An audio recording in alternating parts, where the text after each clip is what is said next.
தாம்பரம் அடுத்த முடிச்சூர் பகுதியில் வழக்கறிஞர் வீட்டுக்குள் துப்பாக்கி தோட்டாக்கள் பாய்ந்த விவகாரத்தில் அடையாளம் தெரியாத நபர்கள் மீது 3 பிரிவுகளின் கீழ் வழக்குப்பதிவு செய்யப்பட்டிருக்கிறது.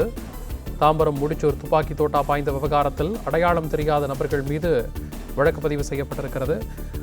இது குறித்த கூடுதல் தகவல்களோடு செய்தியாளர் கதிரவன் இணைப்பில் இருக்கிறார். கதிரவன், இது குறித்த கூடுதல் தகவல்களை வழங்கலாம்.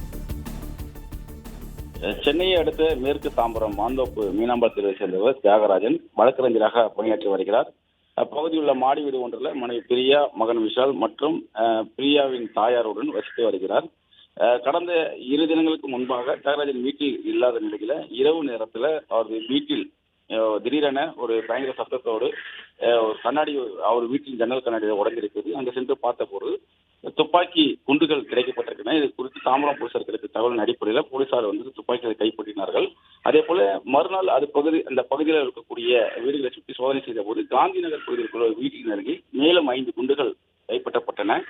இந்த விவகாரம் தொடர்பாக அடையாளம் தெரியாத நபர்கள் மீது 3 பிரிவின் கீழ இன்று வழக்கு பதிவு செய்தார்கள்.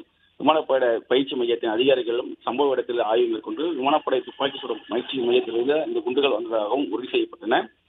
இந்த கைப்பற்றப்பட்ட குண்டுகள் யாருடையது என்று கேட்டு அந்த விமானப்படை பயிற்சி அதிகாரிகளுக்கு ஒரு கடிதத்தையும் காவல்துறை சார்பாக எழுதப்பட்டிருக்கிறது. விமானப்படை துப்பாக்கி சுடும் பயிற்சி மைய அதிகாரிகளுக்கு அறிக்கை சமர்ப்பிக்கும் வகையில் இந்த கடிதமானது கொடுக்கப்பட்டிருக்கிறது. சம்பவம் நடைபெற்ற அன்று துப்பாக்கி சுடும் பயிற்சி நடைபெற்றதா, எத்தனை பேர் இதுல பங்கேற்றார்கள், கைப்பற்றப்பட்ட துப்பாக்கி குண்டுகள் யாருடையது, மீண்டும் இது போல நடக்காமல் இருக்க எந்த மாதிரியான நடவடிக்கை எடுக்கப்பட வேண்டும் என்ற விவரங்களை கேட்டிருந்தது இந்த கடிதத்தில் குறிப்பிட்டிருப்பதாகவும் காவல்துறை சார்பாக தெரிவிக்கப்பட்டிருக்கிறது. குடியிருப்பு பகுதிகள் அருகேவே இந்த விமானப்படை தளத்தினர் பயிற்சி மையம் இருப்பதனால தவறுதலாக இந்த துப்பாக்கி குண்டுகள் வந்ததாகவும் அந்த அதிகாரிகள் தற்போது தெரிவிக்கப்பட்டிருப்பதாகவும் முழுமையான அறிக்கைக்கு பிறகு விவரங்கள் தெரியவரும் என்றும் காவல்துறை சார்பாக தெரிவிக்கப்பட்டிருக்கிறது.